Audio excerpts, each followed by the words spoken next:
Aytullah Behçətdən bir dənə sizə danışım. Bir nəfər deyir, qonşusu danışır. Qonşusu deyir ki, mənim həyat yoldaşım dünyasını dəyişdi. Gördüm Aytullah Behçət gəldi evimizə, məclisə gəldi. Qumda yaşayırdı o qadın.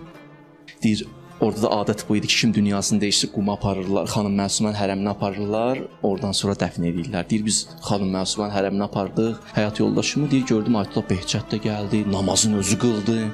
Ondan sonra gördüm, deyir, qəbirstanlığa can gəldi, dəfn elədi. Deyir, axırda bir nəfər sual verdi ki, nə məsələdir? Niyə bu qədər işi də çox idi, işlərini qoymusan kənara, gəlmisən bu qadının namaz qılmağa?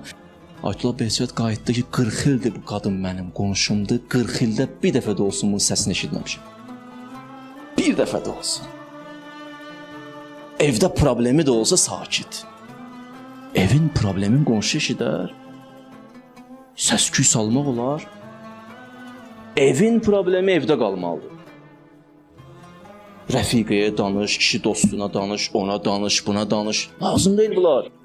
Anaya tez zəng elə, bacıya zəng elə, aləmi vurmaq lazım deyil bir-birinə. Evin müşkülü, problemi evin içində. Həll olub getsin. Bəli, indi bir nəfərə yaxınlaşarsan ki, yol göstərsin, o eybi yoxdur. Bunu mən neyiniyim, düz eləyirəm yoxsa? Yol göstərmə ünvanında eybi yoxdur. Amma hər şeyi gəlir, hər yerdə danış, yox. Aytullah Behçət qayıtdı, mən elə bilirəm bu qadın bir nəfər şəhid ölsə nə qədər əcr verərlər, o qədər bunu əcr veriblər. Mən elə düşünürəm. Çünki hədislərdə var, kim imanla dünyasını dəyişsə şəhid hökmüdür.